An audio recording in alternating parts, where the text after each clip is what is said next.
I'm gonna tell you a story, but the first thing you have to understand is time does not work the way you think it does. You can call me Oracle, because I'm the one who's talking to you. Welcome to the cult.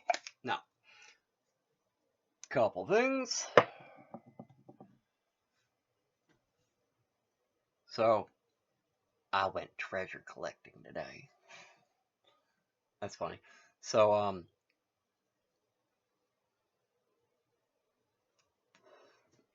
as part of my office on the sub feed, as part of my monk deal, I've been, like, using my aura hung to, yogita a bunch of stuff, just, like, make a bunch of enchanted stuff. And, like, it's not physical. You know why? Because it's not. But basically, I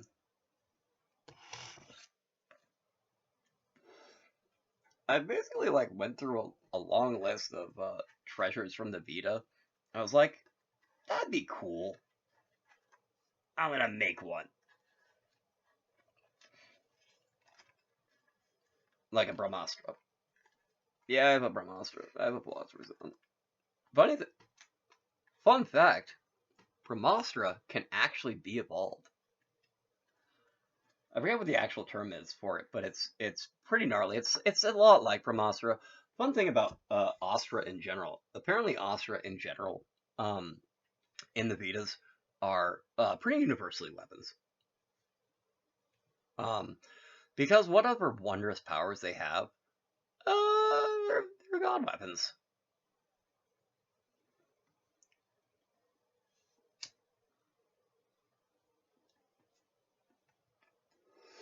Like, there's a Varunastra, there's a Brahmastra. Like, everyone knows about the Brahmastra because pretty much everyone has heard of the Philosopher's Stone. Not everyone knows it's actually originally called a Brahmastra. So, for those of you who are familiar with Full Metal Alchemist, the Philosopher's Stone is actually, literally, the Brahmastra. That's why it's so highly sought after in like fable and myth, because it's literally a weapon of a god. Brahma, the creator one. Yeah, the creator's weapons tend to be very, very gnarly.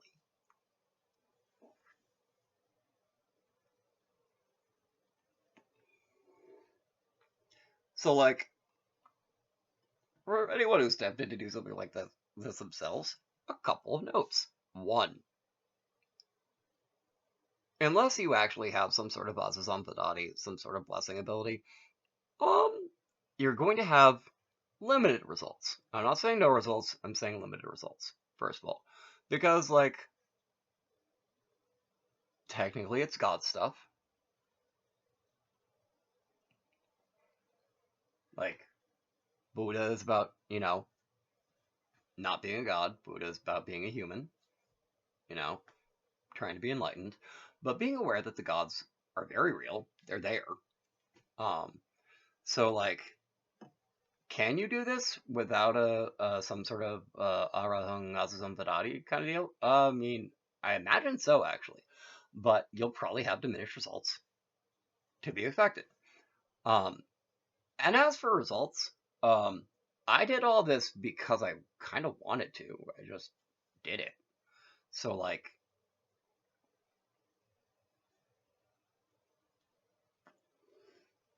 if you're doing it to get gnarly powers, probably won't work out well for you. Like, I did all this stuff. Does it mean in theory I should have some wild gnarly powers? I mean, yeah, I guess, but like, I did it for the sake of doing it, not for having like stupid amounts of Bala Zakti. I have a day job. I'm happy. I make enough money to pay my bills. I'd like to make enough money to go back to therapy, but like, what else? Like, oh, for anyone who isn't a fan of therapy, honestly, I think it's the best. I haven't been able to go because money, because, it's America. Things cost money. I mean, things cost money everywhere, but like, I mean, some places have like mental health care as part of like their state insurance, but lots of places don't. They probably should, but they don't. Cause well, in America, with insurance, the greatest scam that Nixon ever came up with, um, medical care that should be just like either free or cheap isn't. Like, Pharma Bro, like insulin. Like I have many friends who are diabetic, like like my friend Mike, like sprinkles. They're, both very important to me. And like, I check in on them every once in a while, and like I haven't talked to them in a while, and like I made sure that, you know, they both have been getting their insulin because I care. But like that's something that, doesn't always happen. So like would it be cool if the fact I made a Chintamani like mean that like, oh, they'll never have problems getting insulin again? I kind of doubt it. It'd be nice if it worked that way, but I doubt it. So also, point two, if you choose to do something like this yourself, I asked permission. Now, this may seem strange. You're like, you asked the gods permission to do something. Alright, that seems in theory like a solid plan, but like, how did you know they said yes? Um, I put the thought out there. I didn't feel like I got a no. I mean, like, typically if I was doing it for the wrong reasons, I feel like I would have gotten a hard no. Because I don't know. I have bhakti, so I trusted my bhakti. That's all. I trusted my faith. I was like, Brahma, are you okay? Like, I already figured out how to make one of these. Is it okay if I just actually have one with like the Brahma stamp of approval on it? Somewhere I feel an invisible head nod. Go, yes, yes, you may do this, Jeffrey. I was like, oh, I blew my cover as a Kuna, but then I realized I already told you I was Jeffrey Savage, and also Taster Dick, so there's like not a lot of cover to blow there.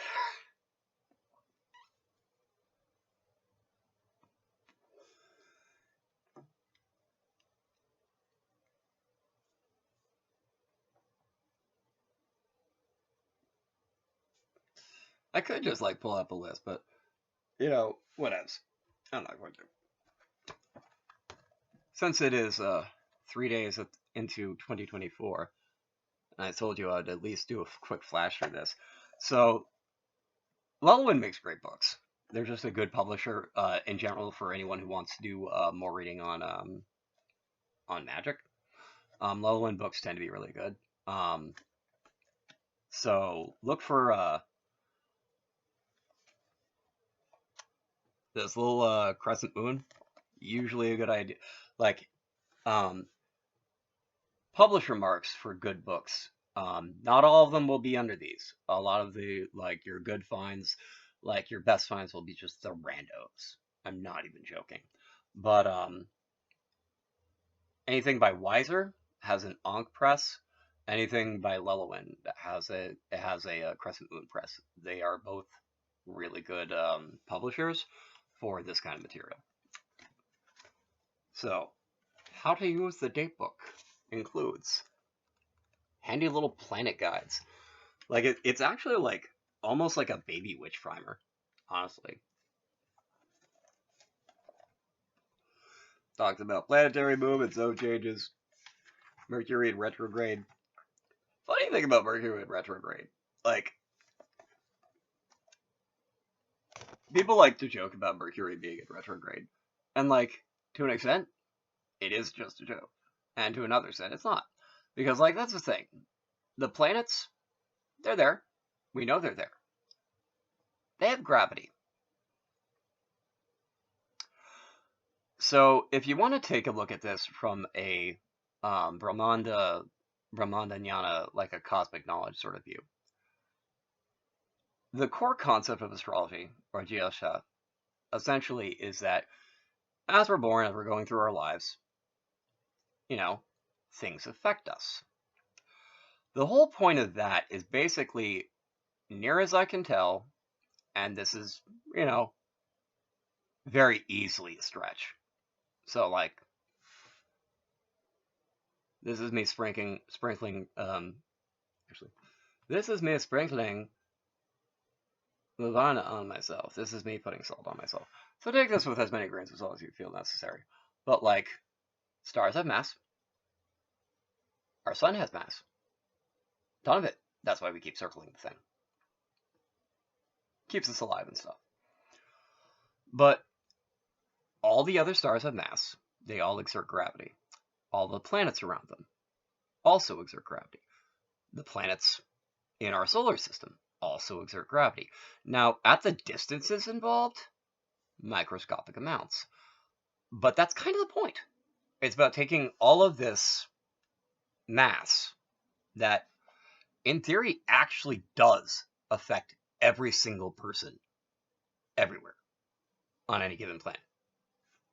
It just would. Because it has to. Because it's physically present. So essentially what the gist of that is like, these things do influence us, but when I was given my birth chart by a gentleman named Brian, one of, like, as far as I'm aware, one of the actual, like, from people who know this sort of thing, one of the best astrologers, like, in New England, possibly larger region. I'm not even joking. I just happen to be really fortunate to get from this guy. He was the one, if you saw earlier video, I think I talked about this, who I showed that I was signing my art with a Gemini, because I'm a Gemini, overlapping with I said I was a Gemini, a Sagittarius, because I'm a Sagittarius, overlapping with a Gemini inside of a circle, because they're opposite signs on the zodiac, and he was the one who told me the core notion that, like, basically anyone born under a given birth sign, more or less, one of the broad strokes missions in their life is to learn, at least to extent, to live like the sign on the other side of the zodiac. So, like, as a Sagittarius, part of my deal, essentially, part of my Sabin, like, part of my Abin Sambi, part of my life deal, is learning how to at least a little bit be a Gemini. Maybe to an extent, that's part of what I did here. Because prior to doing this, I had a lot of thoughts. Sometimes I voiced them. A lot of time I didn't. A lot of time I just sat there and thought. Didn't really say what I was thinking. Might seem very difficult to believe, especially if you've seen even, like, a single full one of my videos. But, like, I can talk.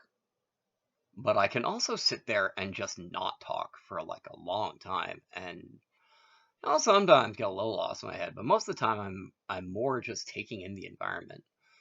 Like, at my dear departed Muffin, like, my friend Muffin, who died on Christmas Eve. Like, she used to have a house in Salem, New Hampshire. Used to go there all the time and hang out. Sometimes I would just sit in the middle of the room, and, like, at the time I felt a little bit sad about it, but also not, because I could sit there and, like, I wasn't being excluded, but there's, like, 7 people in a room. Conversation, conversation, conversation. I just take in the room, take in, like, a little bit of what's outside, take in, like, the kitty cats, and just sort of, like, take it all in. But I was, like, dead silent. I was like, I kind of want to talk, but, like, I don't really feel like I have a reason to. So I just took that energy, moved around.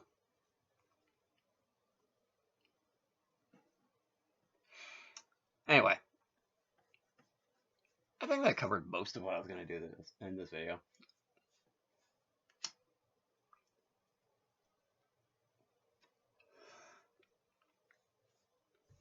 A friend of mine, Tommy, said that she doesn't do resolutions. And, like, I don't really do them either. The thing is, like, the whole point of a New Year's resolution, as near as I can tell, is like, I want to lose weight. It's basically like setting a goal for yourself, but usually in like a very restrictive, like self-negging kind of way. For those who don't know, I'm only aware of this because of the movie Kingsman. But negging is an NLP technique where someone will like say negative things about someone who they're actually trying to make a positive impression with in order to get them to devalue themselves. Don't let someone neg you. It's not cool. But hopefully you'll take here's my advice. If you remember anything from my videos, aside from like, you know, the 5 counterspell ones, remember this one. Don't let people neg you. It's not good. And knowing what negging means might in fact help you from actually having it happen to you. Now here's another thing. With things like NLP, they're actually developed from human interaction. So just because someone is negging you doesn't necessarily mean that they actually know they're doing it. Scary thought, huh? Because like,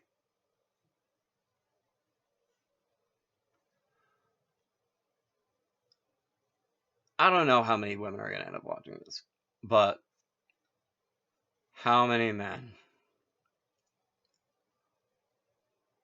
have said something to you that made you go, I know you're interested in me. Why did you just insult me? And it's like they don't even know they did it. Chances are they didn't know they did it. Now, if they're using NLP and they're trying to neg you, yeah, they definitely chose to do that. But like sometimes people will neg someone else subconsciously. Like they'll like because the fact that it kind of works is almost ingrained in us. Otherwise, it wouldn't work. Otherwise, no one would have figured out that it works. Anyway. Alrighty.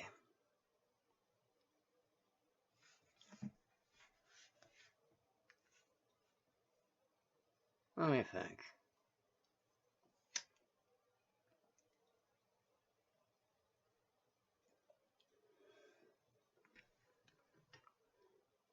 You know what I'm going to talk about? For at least a minute or so. Horror flicks.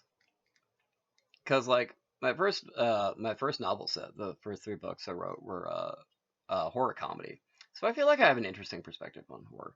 You know, it's an old schoolish horror movie that I like haven't seen forever and is amazeballs. It's amazeballs. Dolls.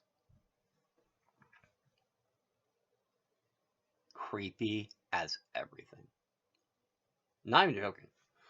Um, like I'm the kind of person who can literally, if you've seen the movie, if you've seen the movie Event Horizon, I'm the kind of person who can like sit through Event Horizon in the theater, like get hit hard by the jump scare in the beginning, and then just sit calmly and eat tacos through the visions of hell. I grew up in Concord, Mass, and there's a theater in Burlington that at least at the time had Taco Bell tacos. So I saw Event Horizon and had tacos. Sorry, that got a little intense. Nailed by the jump scare. Everything else, calm. Wasn't even trying.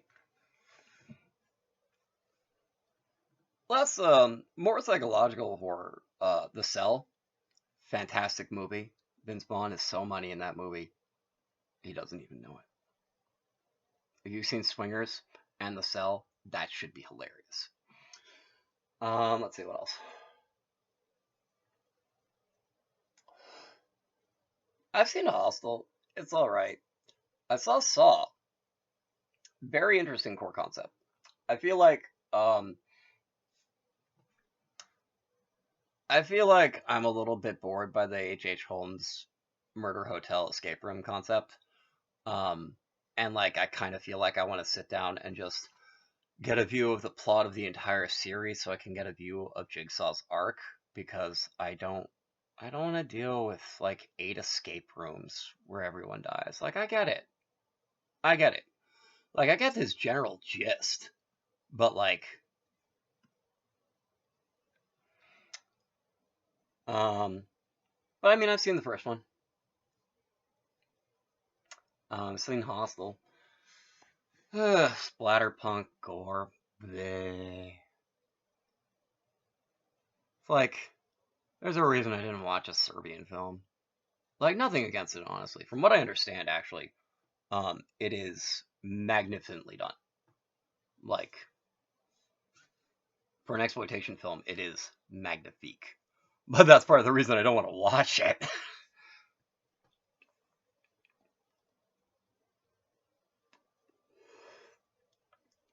Like, I just don't want to watch it. Not horror.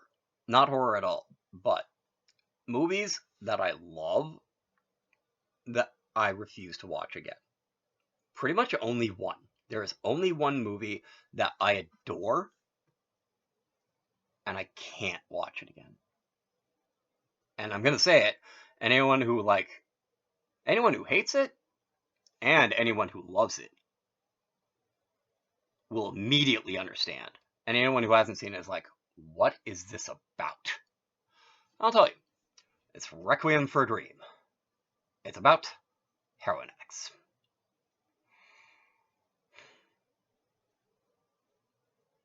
And the specific reason I can't watch it is the mom. Not a heroin addict. Someone who was failed by the medical establishment.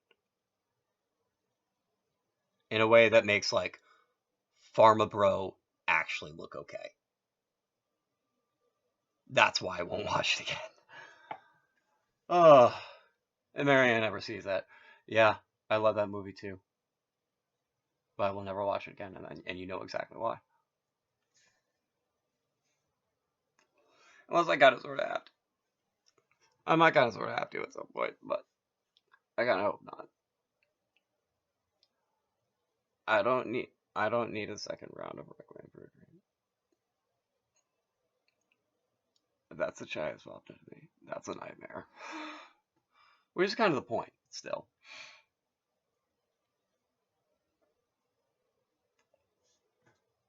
Oh yeah. Another thing I ain't watching? The Human Centipede. What the actual everything. Like, South Park nailed that one when they're like, what about the dude in the middle? What about the dude in the middle?